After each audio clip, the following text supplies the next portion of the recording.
ವೀಕ್ಷಕ ಬಂಧುಗಳೇ ನಮಸ್ಕಾರ. ಈ ದಿನ ಒಂದು ವಿಶೇಷ ವಿಡಿಯೋದೊಂದಿಗೆ ಬಂದಿದ್ದೇನೆ.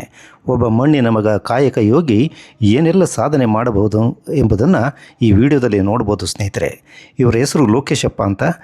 ಚಿಕ್ಕಮಗಳೂರು ಜಿಲ್ಲೆ ಬೀರೂರಿನ ಸಮೀಪ ಹಿರಿಯಂಗಳದಲ್ಲಿ ಬೃಹತ್ ತೋಟವನ್ನು ಮಾಡಿ ದೊಡ್ಡದಾದ ಒಂದು ಹೈನುಗಾರಿಕೆಯನ್ನು ಸಾಮ್ರಾಜ್ಯವನ್ನೇ ಸೃಷ್ಟಿ ಮಾಡಿದ್ದಾರೆ. ಬನ್ನಿ ಸ್ನೇಹಿತರೆ, ಅವರಿಂದಲೇ ಹೆಚ್ಚಿನ ಮಾಹಿತಿಯನ್ನು ಪಡೆಯೋಣ. ಲೋಕಣ್ಣರೇ, ಏನೀಗ ನಿಮ್ಮದು ಡೈರಿ ಫಾರಮ್ ಇದೆಯಲ್ಲ, ಇದ್ರದ್ದು ಸ್ವಲ್ಪ ಪರಿಚಯ ಮಾಡಿ ನಮಗೆ. ಎಷ್ಟು ಹಸುಗಳಿದ್ದಾವೆ ಲೋಕಣ್ಣ? ನನ್ನ ಹತ್ರ ಈಗ ಹಾಲು ಕೊಡೋವು ಒಂದು 25-30 ಇದ್ದಾವೆ. ಇನ್ನು ಹಾಲು ಕೊಡದೇ ಇರೋವು ಒಂದು 50-60 ಇದ್ದಾವೆ. ಓ, ಹಾಲು ಕೊಡದೇ ಇರೋವು 50-60 ಇದ್ದಾವೆ. ಅಂದರೆ ಅದ್ರಾಗೆ ಸಣ್ಣ ಕರುಗಳು, ಸ್ವಲ್ಪ ದೊಡ್ಡವು, ಇನ್ನೇನು ಗಬ್ಬಾಗಿರೋವು ಅಂಥವೇ ಒಂದು 50-60 ಟೋಟಲ್ ಆಗಿ. ಸಣ್ಣ ಕರುಗಳೇ 1 ವರ್ಷದವು ಒಂದು 10 ಇದ್ದಾವೆ, 6 ತಿಂಗಳ ಒಂದು 10 ಇದ್ದಾವೆ, ಆಮೇಲೆ 1.5 ವರ್ಷ 2 ವರ್ಷದ ಒಂದು 10, ಒಟ್ಟು ಒಂದು 50-60 ಹಾಲು ಕೊಡದೇ ಇರೋ ಇದ್ದಾವೆ. ಹಾಲು ಕೂಡ ಒಂದು 30 ಇದ್ದಾವೆ. ಅಲ್ಲಿಗೆ ಎಲ್ಲ ಸೇರಿ ಹೆಚ್ಚು ಕಮ್ಮಿ 100 ಇದ್ದಾವೆ. 90-100 ಇದ್ದಾವೆ ಹೆಚ್ಚು ಕಡಿಮೆ. ಇದರಲ್ಲಿ ಇವಿದ್ದಾವೆ, ಜರ್ಸಿ ಇದ್ದಾವೆ, HF ಇದ್ದಾವೆ, ಆಮೇಲೆ ಹಳ್ಳಿಕಾರ್ ಇದ್ದಾವೆ, ಮಲ್ನಾಡು ಗಿಡ್ಡ ಒಂದು 2 ಇದ್ದಾವೆ, ಅಮೃತಮಾಲ್ ಒಂದು 2 ಇದ್ದಾವೆ. ನಾಟಿ ತಳಿಗಳನ್ನ ಸಾಕ್ಬೇಕು ಅಂತ ಅವನು ಒಂದಷ್ಟು ಸಾಕ್ತಾ. ಆಯ್ತು, ಈಗ ನಮಗೆ ಒಂದೊಂದೇ ತೋರಿಸಿ. ಈಗ ಈ ಮಲಗಿದಾವಲ್ಲ, ಈ ಕಡೆ ಲೈನಲ್ಲಿ, ಈ ಕಡೆ ಲೈನ್ ನಾವೇನು ಹಾಲು ಕೊಡವ ಅಥವಾ ಇವೆಲ್ಲ ಹಾಲು ಕೊಡ್ತಾ ಇರೋ ಒಂದು ಲೈನ್ ಮಾಡಿದ್ದೀರಾ? ಇಲ್ಲ, ಅವೇನಾಗಿದ್ದಾವೆ ಇಲ್ಲಿರೋವೆಲ್ಲ ಈಗ ಸ್ವಲ್ಪ ಈಗೊಂದು 7-8 ತಿಂಗಳು ಹಿಂದೆ ಕರು ಹಾಕಿರೋ ಇವೆಲ್ಲ ಹೂವೆ. ಜಸ್ಟ್ ಕರು ಹಾಕಿರೋವಲ್ಲ ಇವು. ಇವೆಲ್ಲ ಗಬ್ಬ ಆಗಿದ್ದಾವೆ, 3 ತಿಂಗಳು 4 ತಿಂಗಳು 5 ತಿಂಗಳು ಗಬ್ಬ ಆಗಿದ್ದಾವೆ. ಹಾಲು ಕೊಡ್ತಾ ಇದ್ದಾವೆ, ಗಬ್ಬನೂ ಆಗಿದ್ದಾವೆ ಇಲ್ಲಿ ನಾವು. ಇನ್ನು ಹೊರಗಡೆ ಇರೋವು ಈಗ ಮನೆ ಕರು ಹಾಕಿರೋ ಹೊರಗಡೆ ಇದ್ದಾವೆ. ಈಗ ನನಗೆ ಈ ಬಾನಿ ನೋಡ್ಬೇಕಾದ್ರೆ ಒಂದು ವಿಶೇಷ ಅನಿಸ್ತು. ಈ ಥರ ನಾನು ಎಲ್ಲೂ ನೋಡಿಲ್ಲ. ಏನಿದು? ಇದು ನಾನು ನೀರು ಹೊರಗಡೆ ಒಂದು ವಾಟರ್ ಲೆವೆಲ್ ಮಾಡಿ ತೊಟ್ಟಿ ಮಾಡಿಬಿಟ್ಟು ಈ ಥರ ಒಂದೊಂದು ಇವಕ್ಕೆ ನೀರು ಕುಡಿಯೋಕೆ ಇದು ಮಾಡಿದ್ದೆ, ಒಂದೊಂದು ಪಾಟ್ ನಂಗೆ. ಇದು ಕೆಳಗಡೆ ಪೈಪ್ ಕೊಟ್ಬಿಟ್ಟು ಅಂಡರ್ಗ್ರೌಂಡ್ ಪೈಪ್ ಕೊಟ್ಟು ಇದಕ್ಕೊಂದೊಂದು ಪೈಪ್ ಕೊಟ್ಟಿದ್ದೀವಿ. ಅದು ನೀರು ಯಾವಾಗಲೂ ಇವಕ್ಕೆ 24 ಅವರ್ ನೀರು ಸಿಕ್ಕೋದು ಕುಡಿಯೋಕ್ಕೆ. ಇವೇನು ಮಾಡೋದು, ಇವ್ರೊಳಗೆ ಎದ್ದದು ಬಾಯಿ ಮತ್ತು ಆ ಕಡೆ ತೆಗಿಯೋದು ಮಾಡ್ಕೊಂಡು ಇಲ್ಲೆಲ್ಲ ಗಲೀಜು ಮಾಡಕತ್ತೀಬಿಟ್ಟು 1 ವರ್ಷ ನಾವು ಯೂಸ್ ಮಾಡಿದ್ವಿ. ಈ ಲೇಬರ್ಗಳು ಅದನ್ನು ತೊಳೆಯೋದು ಮಾಡೋದೆಲ್ಲ ಕ್ಲೀನಾಗಿ ಮಾಡಲ್ಲ. ಅವಾಗ ನಮಗೆ ಕಡಿಮೆ ಇದ್ದು ಒಂದು 25 ಇದ್ದು, ಅವಾಗ ಈ ಕೊಟ್ಟಿಗೆಲ್ಲಿ ಮಾತ್ರ ಇದ್ದು ನಾವು ಮಾಡ್ತಿದ್ವಿ. ಈಗ ಜಾಸ್ತಿ ಆಗಿರೋದ್ರಿಂದ ಆ ಕೆಲಸ ಕಷ್ಟ ಆಗ್ತಾ ಇದೆ. ಹಂಗಾಗಿ ಇದನ್ನತ್ಲೆ ಪೂರ್ತಿ ತೆಗೆದಾಕ್ಬಿಟ್ಟು ನಾವು ಯೂಸ್ ಮಾಡ್ತಾ ಇಲ್ಲ. ಈಗ ಯಾವುದಕ್ಕೂ ಯೂಸ್ ಆಗ್ತಿಲ್ಲ, ತೆಗೆದಾಕ್ಬೇಕು ಅಷ್ಟೇ. ಅದನ್ನು ತೆಗೆದಾಕಿಲ್ಲ, ಹಂಗೆ ಇದಾವೆ ಯೂಸ್ ಆದ್ರೆ ನೋಡ್ಲಿಕ್ಕೆ ಏನು ವಿಶೇಷ ನೀರಿಗೋಸ್ಕರನೇ ಮಾಡಿದ್ವಿ. ಅವಾಗ 1 ವರ್ಷಗಟ್ಟಲೆ ಯೂಸ್ ಮಾಡಿದ್ವಿ ಅವನ್ನ. ಈಗ ಕ್ಲೀನ್ ಮಾಡ್ಬೇಕಾದ್ರೆ ಲೇಬರ್ ಕಡೆ ಹೋಗ್ಬೇಕಾ ಮುಂದೆ? ಇವೆಲ್ಲ ಅಷ್ಟೇ, ಇವೆಲ್ಲ ಒಂದೊಂದು ಕರು ಹಾಕಿದಾವೆ. ಈಗ ಒಂದು ಕರು ಹಾಕಿ ನೆಕ್ಸ್ಟ್ ಗಬ್ಬ ಆಗಿದೆ. ಗಬ್ಬ ಇದಾವೆ. 5 ತಿಂಗಳು 6 ತಿಂಗಳು ಗಬ್ಬ ಆಗಿದೆ. ಸ್ವಲ್ಪ ದಿವಸ ಡ್ರೈ, ಇನ್ನೊಂದು 2 ಈಗ ಡ್ರೈಗೆ 7 ತಿಂಗಳು ಡ್ರೈ ಬಿಡ್ತೀವಿ. ಬಿಟ್ಟ ಮೇಲೆ ಮತ್ತೆ ಒಂದು 2 ತಿಂಗಳಾದ್ಮೇಲೆ ಕರು ಹಾಕ್ತವೆ, ಮತ್ತೆ ಹಾಲು ಕೊಡ್ತವೆ. ಇವೆಲ್ಲ ನಂದೊಂದು ವಿಶೇಷ ಅಂತಂದ್ರೆ, ನಾನು ಇದರಲ್ಲಿ ಯಾವ ಹಸುನು ಕೊಂಡ್ಕೊಂಬಂದಿಲ್ಲ ಒಂದನ್ನು. ಇವು ಯಾವುದು ಕೊಂಡ್ಕೊಂಬಂದಿರವಲ್ಲ. ಇವು ಒಂದೇ ಒಂದು ನಾಟಿ ಹಸು ನನ್ನ ಹತ್ರ. ಅಂದರೆ 2003-4ರಲ್ಲಿ 3-4 ನಾಟಿ ಹಸಿನಲ್ಲಿ 5ನೇ ಹಸಿನಲ್ಲಿ ಒಂದು, ಆ ನಾಟಿ ಹಸಿನಲ್ಲಿ ಒಂದು ಸಿಂಧಿ ಹಸ ಹುಟ್ಟಿತು, HF. ಅದ್ರ ಮಕ್ಕಳು, ಮೊಮ್ಮಕ್ಕಳು, ಮರಿ ಮಕ್ಕಳು 2006ನೇ ಇಸ್ವಿನಲ್ಲಿ ಒಂದು ಹಸು ಕರು ಮಾತ್ರ ಇದ್ದು ನನ್ನ ಹತ್ರ 6ರಲ್ಲಿ. ಇವತ್ತು 2026 ಅಷ್ಟೊತ್ತಿಗೆ 120 ಆಗಿದ್ದು, 120-125 ಆಗಿದ್ವಿ. ಈಗ ನಾನು ಜಾಸ್ತಿ ಆಗಿದ್ದೇವೆ ಅಂತ ಒಂದು 25-30 ಮಾರಾಟ ಮಾಡಿದೆ. ಸ್ವಲ್ಪ ಏಜ್ ಆಗಿರೋದ್ರಲ್ಲ ಮಾರಾಟ ಮಾಡಿದ್ದೀನಿ. ಮಾರಾಟ ಮಾಡಿ ಇನ್ನೂ ಒಂದು 90 ಇದಾವೆ ಈಗ ಟೋಟಲ್ ಆಗಿ. ಅಂದ್ರೆ ಒಂದರಿಂದಲೇ ಅಭಿವೃದ್ಧಿ ಮಾಡ್ಕೊಂಬಂದ್ರೆ ಯಾವುದು ಕೊಂಡ್ಕೊಂಬಂದಿಲ್ಲ. ಅದು ಆಕ್ಚುಯಲ್ ಆಗಿ ಇವತ್ತು ನಾವು ಕೊಂಡ್ಕೊಂಬಂದು ಹಸುನ ಡೈರಿ ಮಾಡ್ತೀವಿ ಅಂತ ಹೋದ್ರೆ ಇವತ್ತಿನ ಹಾಲಿನ ರೇಟಿಗೆ ನಾವು ಹಸು ಸಾಕ್ಬೋದಷ್ಟೇ, ನಮಗೆ ₹1 ಉಳಿಯಾಕಲ್ಲ. ಕೆಲವರು ಉಳಿಯುತ್ತೆ ಅಂತಾರೆ. ಅದು ಹೆಂಗ್ ಉಳಿಯುತ್ತಪ್ಪ ಅಂದ್ರೆ ಅವ್ರ ಕ್ಯಾಲ್ಕುಲೇಷನ್ ತಪ್ಪಾಗಿದೆ. ಹೆಂಗಪ್ಪ ಅಂತಂದ್ರೆ, ಈ ಹಸುನ ಕೊಂಡ್ಕೊಂಬರಕ್ಕೆ ಇವತ್ತು 80,000-90,000 1 ಲಕ್ಷ ಕೊಡ್ತಾರೆ. ಆ ಹಸು ಬಂದಾಗ 8-10 ಲೀಟ್ರ್ ಹಾಲು ಕೊಡ್ತಾ ಇರ್ತೇನೆ ನಾನು. 10 ಲೀಟ್ರ್ ಕೊಡುತ್ತೇನೆ ನಾನು. 10 ಲೀಟ್ರ್ ಕೊಟ್ಟರೆ ಅದು ಕೇವಲ ಒಂದು 3 ತಿಂಗಳು 4 ತಿಂಗಳು ಕೊಡ್ಬೋದು 10 ಲೀಟ್ರ್. ಆಮೇಲೆ ಗಬ್ಬ ಆದ್ಮೇಲೆ ಆಟೋಮೆಟಿಕ್ 1 ಲೀಟ್ರ್ 2 ಲೀಟ್ರ್ ಕಡಿಮೆ ಆಗುತ್ತೆ. ಆಗ್ತಾ ಗ್ರ್ಯಾಜುಯಲಿ ಗಬ್ಬ ಆದಂಗೆ ಪೂರ್ತಿ 2 ಲೀಟ್ರ್ 3 ಲೀಟ್ರ್ 4 ಲೀಟ್ರ್ ಬಂದ್ಬಿಡುತ್ತೆ. ಹಿಂಗಾದಾಗ ಅವ್ರಿಗೆ ಫಸ್ಟಿಗೆ ದುಡ್ಡು ಸಿಕ್ತಂಗೆ ಕಾಣುತ್ತೆ. ಆಮೇಲೆ ಅದು ಡ್ರೈ ಪೀರಿಯಡ್ ಮತ್ತೆ 2 ತಿಂಗಳು ಡ್ರೈ ಪೀರಿಯಡ್ ಇರುತ್ತೆ. ಆ ಡ್ರೈ ಪೀರಿಯಡಲ್ಲಿ ನಾವು ಅದಕ್ಕೇನು ಅದ್ರದ್ದು ಆದಾಯ ಬರ್ತಾರಲ್ಲ, ನಾವು ಫೀಡ್ ಮಾಡಬೇಕು. ನಾವೇನು ಮಾಡ್ತೀವಿ, ಲಾಟ್ ಪುಟ್ಟಾಗಿ ಎಲ್ಲರದ್ದು ಹಾಲು ಬರ್ತಾ ಇರ್ತೈತೆ, ಅದು ಮಾರ್ತಾ ಇರ್ತೀವಿ. ಬಂತು ನನಗೆ 1 ಲಕ್ಷ ಅಂತ ಹೇಳ್ತೀವಿ ಹೊರತು ಖರ್ಚಾಗಿರೋದನ್ನ ಲೆಕ್ಕ ಹಾಕಲ್ಲ ಕರೆಕ್ಟಾಗಿ. ಈಗ ನಮ್ಮ ರೈತರು ಮಾಡೋದು ಅದೇನೆ, ಲಾಭ ದುಡ್ಡು ಅಂತ ಹೇಳ್ತಾರೆ, ನನ್ ಬಂತು ಅಂತಾರೆ ಹೊರತು ಅವ್ರ ಕೂಲಿನೂ ಲೆಕ್ಕ ಹಾಕಲ್ಲ. ಇವತ್ತು ಏನಾಗಿದೆ, ನಾನು ಈ ತರ ನಾನು ಡೈರಿ ಮಾಡಿದ್ದೀನಲ್ಲ, ನಾನು ಇವತ್ತು ನನಗೆ ಗೊಬ್ಬರಕ್ಕೆ ಸಲುವಾಗಿ ನಾನು ಮಾಡ್ಕೊಂಡಿರೋದು ಅಷ್ಟೇ ಇದನ್ನ. ಆಕ್ಚುಲ್ ಆಗಿ ನನಗೆ 4-5 ವರ್ಷದ ಹಿಂದೆ 5-6 ವರ್ಷದ ಹಿಂದೆ 36 ರೂಪಾಯಿ ದುಡ್ಡು ಕೊಡ್ತಿದ್ರು 1 ಲೀಟ್ರಿಗೆ. ಅವತ್ತು ನನಗೆ ಹಿಂಡಿಗಳು 25 ರೂಪಾಯಿ ಕೆಜಿ ಸಿಗ್ತಾ ಇತ್ತು. ಇವತ್ತು 55 ರೂಪಾಯಿ ಕೆಜಿ ಹಿಂಡಿ. ಆಮೇಲೆ ಗೋಧಿ ಬೂಸ 800 ರೂಪಾಯಿ ಚೀಲ ಸಿಗ್ತಿತ್ತು. ಇವತ್ತು 1400 ರೂಪಾಯಿ, 1500 ರೂಪಾಯಿ. ಮುಸ್ಕಿನ ಜೋಳ 800, 1000ಕ್ಕೆ ಸಿಗ್ತಿತ್ತು. ಇವತ್ತು 2500 ಒಂದು ಕ್ವಿಂಟಾಲಿಗೆ. ಎಲ್ಲ ಸ್ವಲ್ಪ ಹೆಚ್ಚು ಕಮ್ಮಿ ಡಬಲ್ ಆಗಿದ್ದಾವೆ. ಈಗ ಪಶು ಆಹಾರಗಳೆಲ್ಲವೂ ಡಬಲ್ ಆಗಿದ್ದಾವೆ. ಹಾಲಿನ ರೇಟ್ ಮಾತ್ರ 4 ರೂಪಾಯಿ ಜಾಸ್ತಿ ಮಾಡಿದ್ದಾರೆ ಅಷ್ಟೇ. ಒಂದು 10% ರೈಸ್ ಮಾಡಿದ್ದಾರೆ. 10 ಇಲ್ಲ, ಒಂದು 10 ಅಂತ ಹೇಳಂಗಿಲ್ಲ, 5% ರೈಸ್ ಆಯ್ತು ಅಷ್ಟೇ. ನೋಡ್ರಿ, ಅದು ಈಗ ಖರ್ಚು ಮಾಡೋದು ಮಾತ್ರ ಡಬಲ್ ಆಯ್ತು. ಇದು ಒಂದು ಬೇಡ 7-8% ಜಾಸ್ತಿ ಆಗಿದೆ. ಹಿಂಗಾದಾಗ ನಾವು ರಾಗಿ ಹುಲ್ಲು ತಗೊಂತೀವಲ್ಲ, ಅದು ಡಬಲ್ ಆದ, ಇದು ಡಬಲ್ 100 ರೂಪಾಯಿ ಸಿಕ್ತಿತ್ತು. ಅದೀಗ 350 ರೂಪಾಯಿ ಕೊಡ್ತೀವಿ, 300ರಿಂದ 350 ರೂಪಾಯಿ ಕೊಡ್ತೀವಿ ರಾಗಿ ಹುಲ್ಲಿಗೆ. ಆಮೇಲೆ ಸೈಲೇಜ್ ನಮಗೆ 3 ರೂಪಾಯಿಗೆ ಇಲ್ಲಿ ಬರ್ತಿತ್ತು ಮನೆ ತಕ್ಕೆ. ಇವತ್ತು 5.5 ರೂಪಾಯಿ. ಅದು ಡಬಲ್ ಆಗಿದೆ. ಇವತ್ತಿನ ಪರಿಸ್ಥಿತಿನಲ್ಲಿ ದನಗಳು ಸಾಕ್ಬೇಕಾದ್ರೆ ಹಾಲಿನಲ್ಲಿ ನೋಡ್ರಿ, ಅವತ್ತು ನನಗೆ ಒಂದು 30-40 ರಾಸಿ ಇತ್ತು ಅಷ್ಟೇ. ನಂತರ ಅವತ್ತು ನನಗೆ 30-40 ಸಾವಿರ ಉಳಿತಿತ್ತು ತಿಂಗಳಿಗೆ. ಯಾಕಪ್ಪ ಅಂದ್ರೆ ರೇಟು ಕಮ್ಮಿ ಇತ್ತು, ನಾವು ಕೊಂಡ್ಕೊಳ್ಳೋದೆಲ್ಲ. ಹಾಲಿನ ರೇಟು 36 ಇತ್ತು. ಬಟ್ ಇವತ್ತು ಡಬಲ್ ಆಗಿರೋದ್ರಿಂದ ನಮಗೆ ಮಿನಿಮಮ್ 50 ರೂಪಾಯಿ ಮೇಲೆ ಸಿಕ್ಕಿದ್ರು ಮಾತ್ರ ಸ್ವಲ್ಪ ಉಳಿದಂಗೆ ಆಗುತ್ತೆ. ಖರ್ಚು ಜಾಸ್ತಿ ಬರ್ತಾಯಿದೆ. ನಾವೇ ಮಾಡ್ತೀವಿ, ಹಸುಗಳು ಕೊಂಡ್ಕೊಂಬರ್ತೀನಿ. ಕೆಲವ್ರು ಏನ್ ಮಾಡ್ತಾರೆ, ನನಗೆ ಲಾಭ ಬಂದಿ ಅಂತ ಹೆಂಗೆ ಹೇಳ್ತಾರಪ್ಪ ಅಂದ್ರೆ 10 ಹಸು ತಂದ್ಬಿಡ್ತಾರೆ ಒಂದ್ಸರಿ ಹೋಗಿ. ಎಲ್ಲ 10 ಲೀಟರ್ ಕೊಡ್ತಿರ್ತವೆ. 10 ಲೀಟರ್ ಕೊಟ್ಟು 10 100 ಲೀಟರ್ ಆದ್ ಬೆಳಿಗ್ಗೆ, ಸಾಯಂಕಾಲ 100 ಲೀಟರ್ ಆದ್, ನಂದು 200 ಲೀಟರ್ ಅಂತಾರೆ. ಮತ್ತೆ ಮುಂದಿನ ಅದನ್ನ ಮೇಂಟೈನ್ ಮಾಡ್ಬೇಕಲ್ಲ, ಅವಾಗ ಗೊತ್ತಾಗುತ್ತೆ ಅದು. ಯಾಕೆಂದ್ರೆ ಫಸ್ಟಿಗೆ ಬಂದ ಕೂಡ ಎಲ್ಲ 10 ಲೀಟರ್ ನಮ್ಮವೇನಾಗಿದ್ದಾವೆ, ಇಲ್ಲೇ ಕರು ಹಾಕಿ ಕೆಲವು 5 ಲೀಟರ್ ಕೂಡ ಇರ್ತವೆ, ಕಡಿಮೆ ಹಾಲು ಕೂಡ ಇರ್ತವೆ. ಎಲ್ಲವೂ ಸೇರ್ಕೊಂಡಾಗ ಲಾಭ ಬರಲ್ಲ. ಅದು ರೇಟು ಮಿನಿಮಮ್ ಒಂದು 50 ರೂಪಾಯಿ ಆಗಬೇಕು. ಹಂಗಾಗಿ ಇವತ್ತು ಡೈರಿ ಉದ್ಯಮ, ರೈತರು ಗೊಬ್ಬರ ಬೇಕೇ ಬೇಕು. ರೈತ ಅಂದ್ರೆ ಗೊಬ್ಬರ ಇಲ್ಲದೆ ರೈತ ಅಲ್ಲ. ಈಗ ಸಾವಯವ ಕೃಷಿ, ನ್ಯಾಚುರಲ್ ಫಾರ್ಮಿಂಗ್ ಇವೆಲ್ಲ ಮಾಡೋರಿಗೆ ಏನು ಈಗ ದನಿನ ಗೊಬ್ಬರನೇ ಮೇಯ್ನು ಬೇಕು. ಅದಕ್ಕೋಸ್ಕರ ನೀವು ಇದನ್ನ ಸಾಕ್ತಾ ಇರೋದು. ಹೌದು. ಇದರಿಂದ ಏನು ಹಣ ಗಳಿಸಕ್ ಆಗ್ತಾ ಇಲ್ಲ. ಯಾಕಪ್ಪ ಅಂದ್ರೆ ಅಲ್ಲ. ಆಮೇಲೆ ಇನ್ನೊಂದು ವಿಷಯ ಹೇಳ್ಬೇಕಲ್ಲ, ನಾವು 370ರಿಂದ 380 ಲೀಟರ್ ಹಾಲು ಕೊಡ್ತೀವಿ ನನ್ನ ದಿವಸಕ್ಕೆ. ಈ ಹಾಲನ್ನ ಎಲ್ಲರೂ ಲಾಭ ಬರ್ತಾ ಇಲ್ಲ ಅಂತ ಬಿಟ್ರೆ ಮಕ್ಳ ಗತಿ ಏನು, ನಮ್ಮ ದೇಶದ ಮಕ್ಕಳ ಗತಿ ಏನು? ಅಟ್ಲೀಸ್ಟ್ ಆ ಮಕ್ಕಳಿಗೆ ಹಾಲು ಕೊಡ್ತಾ ಇದೀವಲ್ಲ ಅಂತ ಒಂದು ತೃಪ್ತಿ ಇದೆ. ಅದೊಂದು ಗ್ಯಾರಂಟಿ ಕೆಲಸ. ಯಾಕಪ್ಪ ಅಂದ್ರೆ ಈಗ ಮಕ್ಕಳಿಗೆ ಎದೆ ಹಾಲೇನು ಬರೋಲ್ಲ, ಅದು ಇಷ್ಟಿಷ್ಟು ಕುಡಿಸ್ತೀವಿ ಸಹಿ. ಆಮೇಲೆ ಎಲ್ಲ ರೋಗಿಗಾಗ್ಲಿ ಆರೋಗ್ಯ ಮನುಷ್ಯನಾಗ್ಲಿ ಹಾಲು ಪ್ರತಿನಿತ್ಯ ಬೇಕೇ ಬೇಕು. ತಪ್ಪಿ ಮಕ್ಕಳಿಗೆ 6 ತಿಂಗಳವರೆಗೂ ಕುಡಿಸ್ಬೋದು ಅಷ್ಟೇ. ಆಮೇಲೆ ದೊಡ್ಡರಿಗೂ ಕೂಡ ಬೇಕು, ವಯಸ್ಸಾದವ್ರಿಗೂ ಹಾಲು ಬೇಕು. ಇವತ್ತು ಹಾಲು ಮೊಸರು ಎಲ್ಲ ಬೇಕು. ಪ್ರತಿಯೊಬ್ಬರು ನಮಗೆ ಲಾಭ ಆಗ್ತಾ ಇಲ್ಲ, ಲಾಭ ಆಗ್ತಾ ದುಡ್ಡನ್ನೇ ನೋಡಿದ್ರೆ ಅಂದ್ರೆ ಗೊಬ್ಬರ ಬೇಕಲ್ಲ ಅಂತ ನಾವು ಮಾಡ್ಲೇಬೇಕು. ಹಾಲು ಕೊಡೋದ್ರೆ ತೃಪ್ತಿ ಇದೆ. ನಮ್ದು ಮಕ್ಕಳಿಗೆ ನಾವು ಕೊಡ್ತಾ ಇದೀವಿ, ಮಕ್ಕಳಿಗೆ ಕೊಡ್ತಾ ಇದೀವಿ. ನಮ್ಮ ಎಲ್ಲಾ ಮಕ್ಕಳು ಕುಡಿತಿದಾರೆ ಹಾಲನ್ನ ಇವತ್ತು. ಹೌದು. ಹಂಗಾಗಿ ರೈತರಿಗೆ ನೋಡ್ರಿ, ಈಗ ಇವತ್ತು ಪರಿಸ್ಥಿತಿನಲ್ಲಿ ನಮ್ಮ ಸರ್ಕಾರಗಳು ಸಾವಯವ ಮಾಡ್ರಿ ಅಂತಾರೆ. ಅಲ್ಲಿ ಪ್ರಚಾರ ಮಾಡ್ತಾರೆ. ಈ ಪ್ರಚಾರ ಮಾಡೋದ್ರ ಬದಲಿಗೆ ಕನಿಷ್ಠ ಒಂದು 50 ರೂಪಾಯಿ ಏನಾರ ಹಾಲಿಗೆ ರೇಟ್ ಕೊಡಿಸಿದ್ರೆ ಸುಮಾರು ಎಲ್ಲಾ ರೈತರು ಇನ್ನೊಂದಷ್ಟು ಜನ ದನ ಸಾಕ್ತಾರೆ. ಎಲ್ಲ ಮಾರ್ಕೊಂಡಿದ್ದಾರೆ. ಎಲ್ಲ ಯಾವ ಹಳ್ಳಿಗೆ ಹೋದ್ರು ದನ ಇಲ್ಲ, ಎತ್ತಿಲ್ಲ, ಏನಿಲ್ಲ. ಯಾಕಪ್ಪ ಅಂದ್ರೆ ಏನು ಲಾಭ ಬರ್ತಾ ಇಲ್ಲ. ಮಾರ್ಕೊಂಡ್ರೆ ಯಾರನ್ನ ಕೇಳಿದ್ರೆ ನಾನೊಂದು ಲೀಟರ್ ಹಾಲು ತಗೊಂಡ್ರೆ ಸಾಕು ಮಾಡಿ ಅವ್ಯಾವ ಗುದ್ದಾಡ್ತೀನಿ, ಅವ್ ಮೇವು ಮಿಡಿಚಿ ಎಲ್ಲ ಹೊಂಚ್ಬೇಕು. ಹೌದೌದು. ಹಂಗಾಗಿ ಕಷ್ಟಕ್ಕೆ ಬಂದಿದೆ. ಹಳ್ಳಿಲೂ ಕೂಡ ಹಾಲನ್ನ ಕೊಂಡ್ಕೊಳ್ಳೋದು. ಅದ್ರ ಒಂದ್ ಸ್ವಲ್ಪ ದುಡ್ಡು ಉಳಿಯಂಗ್ ಕಂಡಿದ್ರೆ ನಮ್ಮ ರೈತರು ಎಲ್ಲರ ಮನೆಗೂ ದನ ಸಾಕರು. ಅವಾಗ ಏನಾಗೋದು, ಇವರು ಸಾವಯವ ಮಾಡ್ರಿ ಅಂತ ಹೇಳದೇ ಬೇಕಾಗಿರಲ್ಲ. ಗೊಬ್ಬರ ಇನ್ನೇನು ಬಿಸಾಕಕ್ ಬರಲ್ಲ. ಏನ್ ಹೇಳ್ತೀರಿ ಹಾಗಾದ್ರೆ ಸರ್ಕಾರಕ್ಕಾಗ್ಲಿ ಒಂದು ಅವರಿಗೆ ನಾವು ಏನ್ ಹೇಳಿದ್ರು ಉಪಯೋಗ ಆಗಲ್ಲ. ನಮ್ಮ ಸರ್ಕಾರಗಳಿಗೆ ಇರ್ಲಿ, ನಾಳೆ ಸುಮ್ಮನೆ ಆಗ್ಬಿಡಿದ್ವಿ ನಾವು ಅತ್ಲಾಗಿ. ಒಂದ್ ಮಾತು ನಮ್ಮ ಚಾನಲ್ ಮೂಲಕನೂ ಒಂದ್ ಮಾತು ಹೋಗ್ಲಿ. ಇದು ನಿಜಕ್ಕೂ ಅವ್ರು ಅರ್ಥ ಮಾಡ್ಕೊಂಡ್ರೆ ನೋಡಿ, ಇಷ್ಟೆಲ್ಲ ಸಾವಯವ ಮಾಡ್ರಿ ಅಂತ ಅಲ್ಲಿ ಇಲ್ಲಿ ಪ್ರಚಾರ ಮಾಡ್ತಾರೆ, ಏನೇನೋ ಮಾಡ್ತಾರೆ. ಆ ಕೆಮಿಕಲ್ ಮೇನೂರ್ನ ಉಪಯೋಗಿಸ್ಬೇಡ್ರಿ ಅಂತ ಹೇಳ್ತಾರೆ. ಅದರಿಂದ ಭೂಮಿ ಹಾಳಾಗುತ್ತೆ ಅಂತ ಹೇಳ್ತಾರೆ. ಅದು ನಿಜವಾದ ಹಾಳಾಗುತ್ತೆ, ಖಂಡಿತವಾದ ಮಾತದು. ಆದ್ರೆ ಆ ಗೊಬ್ಬರಗಳಿಗೆ 1000 ರೂಪಾಯಿ ಸಬ್ಸಿಡಿ ಕೊಡ್ತಾರೆ. ಕೇಂದ್ರ ಸರ್ಕಾರದವರು ಕೊಡ್ತಾರೆ 1000 ರೂಪಾಯಿ ಒಂದೊಂದು ಚೀಲಕ್ಕೆ. ಅದ್ರ ಬದಲಿಗೆ ಹಾಲು ಉತ್ಪಾದಕರಿಗೆ 1 ಲೀಟ್ರಿಗೆ 10 ರೂಪಾಯಿ ಅವ್ರು ಕೊಟ್ಬಿಟ್ಟಿದ್ರಿ ಕೇಂದ್ರ ಸರ್ಕಾರದವರು.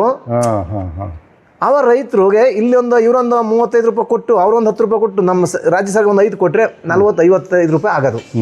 45-50 ರೂಪಾಯಿ ಆಗುತ್ತೆ.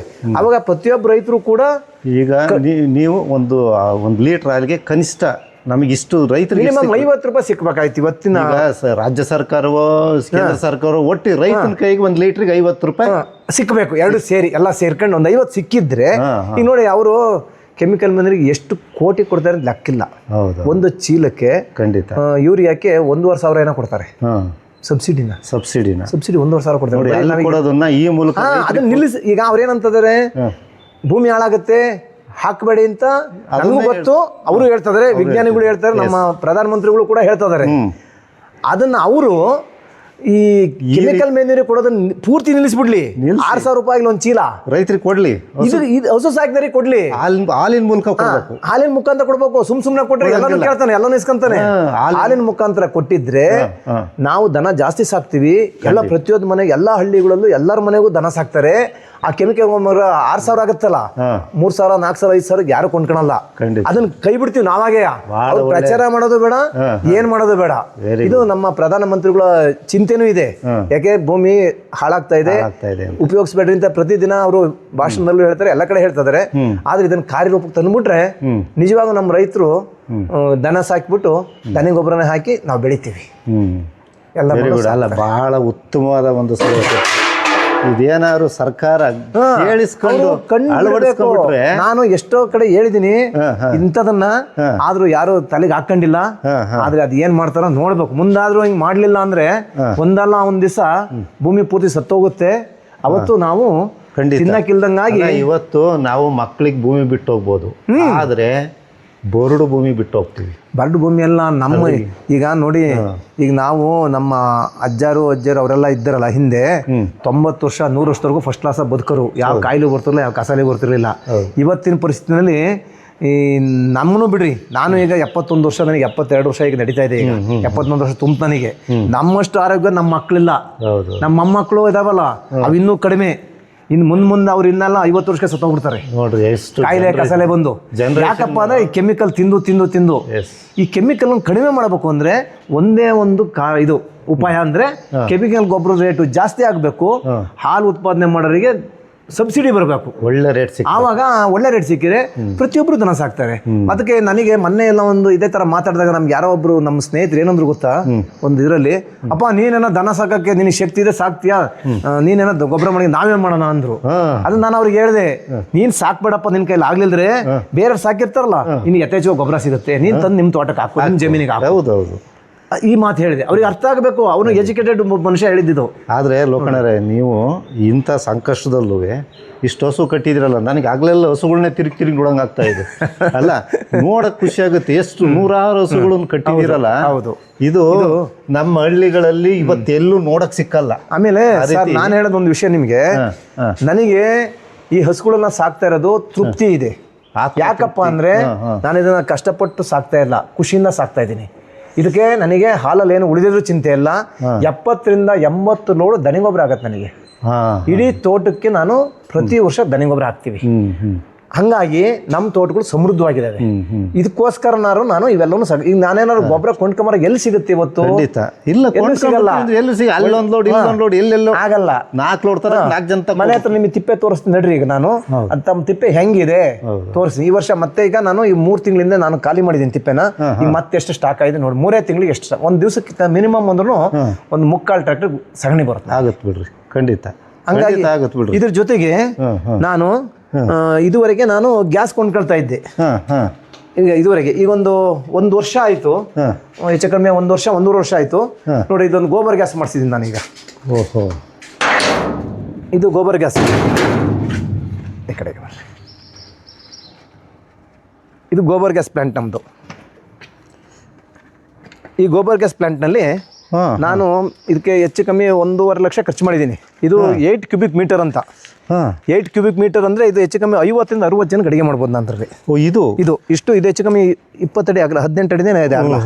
ಇದು ಬರ್ತಾ ಹಿಂಗೆ ಡೂಮ್ ಆಗಿದೆ. ಇದು ಬರ್ತಾ ಡೂಮ್ ನಂಗೆ ಬಂದು ರೌಂಡ್ ಮಾಡಿ ಕಟ್ಟಿದ್ದಾರೆ. ಡೂಮ್ ಮಾಡಿದ್ದಾರೆ. ಇದೆಲ್ಲ ಪೂರ್ತಿ ಇಟ್ಟಿಗೆನೆಲ್ಲ ಕಟ್ಟಿಸಿ ಕನ್ನಡದ ಗುಮ್ಮಟ ಮಾದರಿ.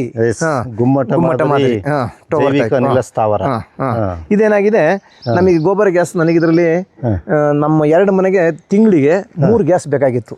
ಅಂದ್ರೆ ನಮ್ಮ ಕೆಲಸದವರಿಗೆ ನಮಗೆ ಇಬ್ಬರಿಗೂ ಸೇರಿ 3 ಗ್ಯಾಸ್ ಬೇಕಾಗಿತ್ತು. 3 ಗ್ಯಾಸು ಇವತ್ತು ಪರಿಸ್ಥಿತಿಯಲ್ಲಿ 3,000, 12 ಮೂಲಿ 36,000, ಒಂದು ವರ್ಷಕ್ಕೆ 36,000 ಖರ್ಚಾಗತ್ತೆ ನನಗೆ. 36,000 ಖರ್ಚಾಗೋದಕ್ಕೆ ನಾನು 1.5 ಲಕ್ಷ ಇದು ಖರ್ಚು ಮಾಡಿದ್ರೆ 1.5 ಲಕ್ಷ ಅಂದ್ರೆ ಒಂದು 4-5 ವರ್ಷದೊಳಗೆ ಇದು ದುಡ್ಡು ಬಂತು. ಅದ್ರ ಜೊತೆಗೆ ನಮಗೆ ವಿದೇಶಿ ವಿನಿಮಯ ಎಷ್ಟಾಯ್ತು, ನಮ್ಮ ದೇಶದ ಆರ್ಥಿಕ ಪರಿಸ್ಥಿತಿ ನಾವು ಯೋಚನೆ ಮಾಡಬೇಕು. ಇವತ್ತು ಈಗ ಲೋಕಣ್ಣರೇ ಗ್ಯಾಸ್ ಸಿಗ್ತಾ ಇಲ್ಲ. ಈ ಗ್ಯಾಸ್ ಇದು ಎಷ್ಟೋ ಜನಕ್ಕೆ ಗೊತ್ತಾಗಲ್ಲ ಇದು ಭೂಮಿ ಒಳಗಡೆ ಏನಿದೆ ಅಂತ. ಹೌದು. ಯಾಕೆಂದ್ರೆ ಇದ್ರೊಳಗಡೆ ರಚನೆ ಆ ರೀತಿ ಇದೆ. ಇದ್ರೊಳಗಡೆಗೆ ನೀವು ಸ್ಲರಿ ಎಲ್ಲ ಇಲ್ಲಿ ಹಾಕ್ತಿವಿ, ಸಗಣಿ ಹಾಕ್ತಿವಿ. ಇಲ್ಲಿ ಇದರಲ್ಲಿ ನಾವು ಹೆಚ್ಚು ಕಮ್ಮಿ ಒಂದು 70-80 kg 100 kg ವರೆಗೂ ಸಗಣಿ ಹಾಕ್ಬಿಟ್ಟು ಅಲ್ಲಿ ನಮ್ಗೆ ಏನಾಗುತ್ತೆ, ಇಲ್ಲಿ ಎಲ್ಲ ಆ ಕಡೆಯಿಂದ ದನ ಮೈ ತೊಳೆದ್ರೆ ಗಂಜಲ ಎಲ್ಲ ನೀರು ಎಲ್ಲ ಬರುತ್ತೆ. 1 ಲೀಟರ್ ನೀರು ಕೂಡ ವೇಸ್ಟ್ ಆಗಲ್ಲ ಬರುತ್ತೆ. ಇಲ್ಲಿ ಫುಲ್ ತುಂಬುತ್ತೆ ತೊಟ್ಟಿ, ಇದೊಂದು ತೊಟ್ಟಿ. ಇಲ್ಲಿಂದ ತುಂಬ ಇದು ಹುಯ್ತೀವಿ ನಾವು. ಇದು ಹುಯ್ದ್ಬಿಟ್ಟು ಕದಿರ್ತೀವಿ. ಮತ್ತೆ ನೀರೇನು ಹೊರಗಡೆ ತರಬೇಕಲ್ಲ, ನೀರು ಹಾಕಲ್ಲ. ತೊಳೆದಿರೋ ನೀರು ಗಂಜಲ, ದನ ತೊಳೆದಿರೋ ನೀರು, ದನ ಮೈ ತೊಳಿತೀವಲ್ಲ, ದನ ಮೈ ತೊಳೆದಿರೋದು ಗಂಜಲ ಎಲ್ಲ ಸೇರಿ ಇಲ್ಲಿ ತೊಳೆದಿರೋದು ಇಲ್ಲಿ ಕಲೆಕ್ಟ್ ಆಗುತ್ತೆ. ಇದನ್ನ ತೋಡುಕೊಂಡು ಇದು ಕದ್ರು ಬಿಡ್ತೀವಿ ನಾವು. ಕದ್ರು ಇದ್ದಾಗ ನನಗೆ 3 ಗ್ಯಾಸಿಂದ ಹೇಳಿದೆ ನಿಮಗೆ, ನಾನು ಮಾಡಿಸಿರೋ ಕೆಪಾಸಿಟಿದು 5 ಮನೆ ಕೊಡ್ಬೋದು ನಾನು. ಇಲ್ಲೇನೋ ಸುತ್ತಮುತ್ತ ಮನೆಗಳಿದ್ರೆ ನ್ಯಾಚುರಲ್ ಗ್ಯಾಸ್ ಕೊಡ್ತಾರಲ್ಲ ಹಂಗೆ ಆ ತರ 5 ಮನೆ ಕೊಡ್ಬೋದಿತ್ತು. ನಾನು ಯಾಕೆ ಮಾಡಿದ್ದೀನಿ ಅಂದ್ರೆ, ನನಗೆ ಬೈ ಮಿಸ್ಟೇಕ್ ನಾಳೆ ದಿವಸ ಇದು ಎಂಥದ್ದು ಜನರೇಟರ್ ಓಡಿಸ್ಕೋಬಹುದು ಅಂದ್ರೆ ಡೀಸೆಲ್ ಜನರೇಟರ್ ನಾವು ಇದ್ರೆ ಓಡಿಸ್ಕೋಬಹುದು. ಅದಕ್ಕೋಸ್ಕರ 8 ಕ್ಯೂಬಿಕ್ ಬಿಟ್ರದ್ ಮಾಡ್ಸಿದ್ ನಾನು. ದೊಡ್ಡದಾಗೆ ಇರ್ಲಿ, ಯಾಕಂದ್ರೆ ಮಾಡಿದಾಗ ಚಿಕ್ಕದಾಗ ಮಾಡಿದ್ರೆ ಮತ್ತೆ ದೊಡ್ಡದಾಗ ಮಾಡಕ್ ಬರಲ್ಲ ಅಲ್ಲ. ಇಲ್ಲಿ ಇವತ್ತು ನಾನು ಇದ್ರ ಕೆಪಾಸಿಟಿ ಸರಿಯಾಗಿ ಹಾಕಿದ್ರೆ 5 ಮನೆಗೆ ನಾನು ಗ್ಯಾಸ್ ಕೊಡ್ಬೋದು. 5 ಮನೆಗೆ ಅಂದ್ರೆ ಒಂದೊಂದು 2 ಗ್ಯಾಸ್ ಬೇಕೇ ಬೇಕು ನಮ್ಮ ಮನೆಗೆ ಇವತ್ತು. 5-6 ಗ್ಯಾಸಿನ ದುಡ್ಡು ಅಂದ್ರೆ ಇದು 2 ವರ್ಷ ನನ್ನ ದುಡ್ಡು ರಿಕವರಿ ಆದಂಗೆ. ಆಮೇಲೆ ದೇಶದಲ್ಲಿ ನೋಡ್ರಿ ಇವತ್ತು ಗ್ಯಾಸ್ ಸಿಗ್ತಾ ಇಲ್ಲ, ಎಷ್ಟು ಕಷ್ಟ ಇದೆ. ನೀವು ಅದೇ ಹೇಳಿದ್ರಲ್ಲ, ಇವತ್ತು ವಿದೇಶಿ ವಿನಿಮಯ ಉಳಿಸ್ದಂಗಾಗತ್ತೆ. ಉಳಿಸಿದ್ರಿ ನಮ್ಮ ರೈತರು ಎಲ್ಲರೂ ಮಾಡ್ಕೊಂಡಿದ್ರೆ, ನಮ್ಮ ರೈತರು ಪ್ರತಿಯೊಬ್ರು ಈ ತರ ಮಾಡ್ಕೊಂಡಿದ್ರೆ ಆ ಗ್ಯಾಸಿನ ನಾವು ಪರದಾಡಲೇಬೇಕಾಗಿರ್ಲಿಲ್ಲ. ಅವರು ನಾವು ಗುದ್ದಾಡಲೇಬೇಕಾದ್ರೆ ಯಾರ ಅಫಿಸಿಯಲ್ಸು ಎಲ್ಲೂ ಅನುಕೂಲ ಇಲ್ಲದಿದ್ದರು ಇರ್ಬೋದು. ರೈತರು ಎಷ್ಟಿದೆ ನಮ್ಮ ದೇಶದಲ್ಲಿ ಇರೋದೇ ರೈತರು ಜಾಸ್ತಿ. ಎಲ್ಲಾ ರೈತರ ಮನೆಯವರು ನಾವು ಗ್ಯಾಸ್ ತರದ ಹೋಗಿದ್ರೆ ನಮ್ಗೆ ಎಷ್ಟು ಅನುಕೂಲ ಆಗ್ತಿತ್ತು.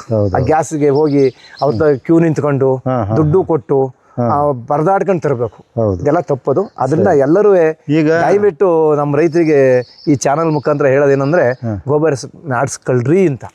ಮಾಡಿಸ್ಕೊಂಡು ಗ್ಯಾಸ್ ಸಾಕಿ ಮಾಡ್ಕೊಳ್ಳಿ, ಹಸು ಸಾಕೊಳ್ಳಿ, ಗೋಬರ್ ಗ್ಯಾಸ್ ಮಾಡಿಸ್ಕೊಳ್ಳಿ.